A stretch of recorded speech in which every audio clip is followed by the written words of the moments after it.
देखिए 10 बज चुके हैं और हम लोग इटावा पहुंच चुके हैं। ये हमारी गाड़ी जो है, जिस गाड़ी में हम आए हैं, उनके ड्राइवर साहब हैं, उनसे बात करते हैं हम। बहुत ही अच्छी बातें बताते हैं ये, और बहुत ही आध्यात्मिक, इनकी बातों से लगा बहुत आध्यात्मिक हैं। अभी कुछ दिन पहले ही ये प्रयागराज में स्नान करके आए थे। बताइए आपका नाम क्या है भैया? मेरा नाम है योगेश कुमार। योगेश कुमार। और कौसाम्बी डिपो में ड्यूटी करता हूँ। हाँ, और गाज़ियाबाद रीजन लगता है। और यहाँ से सब यात्रियों के लिए प्रेम से गाड़ियाँ चलाता हूँ, और जो है सबका सफ़र बहुत अच्छी तरह से करता हूँ, अपना ईमानदारी से, वफादारी के साथ, और सबको मंगलमय सफ़र करता हूँ। सफ़र की शुभकामनाएं देते हैं।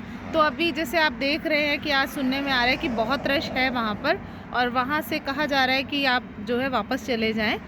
तो क्या आपको लगता है कि ऐसा है आज? आज तो नहीं आ पाएंगे, तो कल हमारी गाड़ी लौट के आएगी। हाँ, जो हाँ। यात्री हैं जो पहले और गाड़ियों से गए हैं, वो लौट के आएंगे, तो उनको हम लेके आएंगे वापस। लेकर के आएंगे तो अभी मतलब जा सकते हैं, जो आना चाहते हैं वो जा सकते हैं। जी। कोई ऐसा वो नहीं है, क्योंकि श्रद्धा और आस्था में संगम में डुबकी लगा रहे हैं लोग, और जो आना चाहते हैं वो आ सकते हैं, क्योंकि 26 फरवरी तक ही ये जो है हाँ, कुंभ का आयोजन है।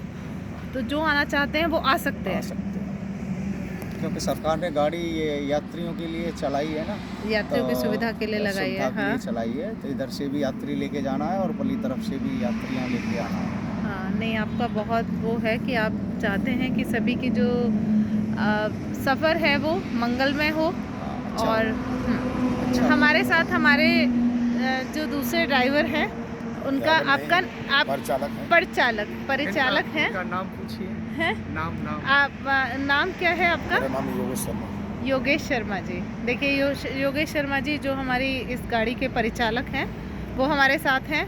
हम उनसे पूछते हैं कि आपने देखा कि यहाँ से प्रयागराज के लिए बहुत सारे श्रद्धालु जा रहे हैं, तो आपका क्या अनुभव है?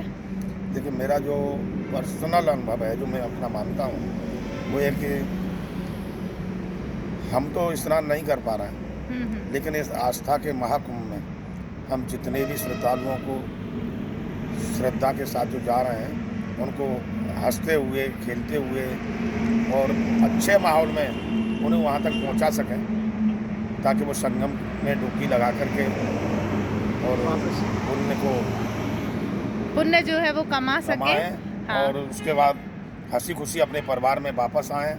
और उसका फल इतना हम जरूर जानते हैं कि जब हम सबको सकुशल पहुंचाएंगे, तो कहीं ना कहीं उनकी दुआएं हमको भी मिलेंगी। बहुत अच्छी बात आपने कही कि आप बहुत अच्छे तरीके से आप जो है यहाँ पर श्रद्धालुओं को उनके गंतव्य पर पहुँचा रहे हैं, और यही आशा करते हैं कि इसी तरह से 26 फरवरी तक जो भी श्रद्धालु जाना, हमें मौका मिला, ये महाकुंभ है, इससे भी बहुत बड़ा महाकुंभ आया था जब कोरोना काल आया था।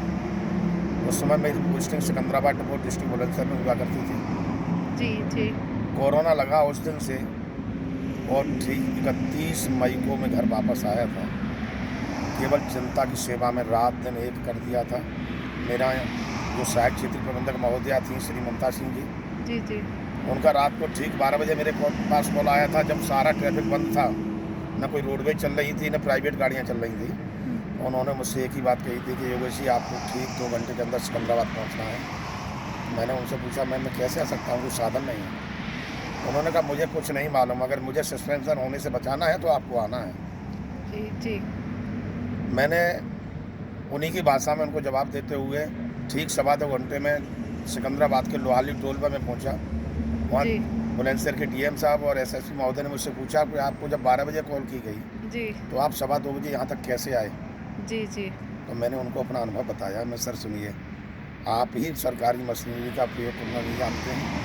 हाँ, मैं हाँ, परिचालक जरूर हूँ, लेकिन दिमाग हो सकता है कि कहीं आपसे ज़्यादा भी निकलते हैं। हाँ, तो बोले आए कैसे? तो मैंने उनको कहानी बताई। तो मैंने मुझे 12:05 पर मैडम की कॉल आई। जी। 12:07 पर मैं पुलिस हेडक्वार्टर कॉल की। 12:12 पर जिप्सी मेरे दरवाजे पर थी, जी। जिसने मुझे बुलंदशहर के बॉर्डर पर ड्रिप किया, और बुलंदशहर के बॉर्डर पर मुझे दूसरी जिप्सी मिली जो आपके सामने खड़ी है, जिसने 2:15 बजे मुझे यहाँ 2.25 घंटे बुला करके खड़ा कर दिया। जी माता की सेवा के लिए जब भी जी, मुझे जी, मौका मिला है हाँ। मैं निरंतर मरते दम तक अपने पूर्वजों के द्वारा दिए गए संस्कारों में कहीं दम्मा नहीं लगे। बहुत अच्छी बात है और बहुत बहुत शुभकामनाएं आपको। आप इसी तरह से श्रद्धालुओं को उनके गंतव्य पर पहुंचाते रहिए, क्योंकि 26 फरवरी तक का ही महाकुंभ है और वो श्रद्धा की आस्था की डुबकी जो है वो वहाँ पर लगाएं, यही आशा हम करते हैं। चालक और परिचालक दोनों योगेश जी हैं।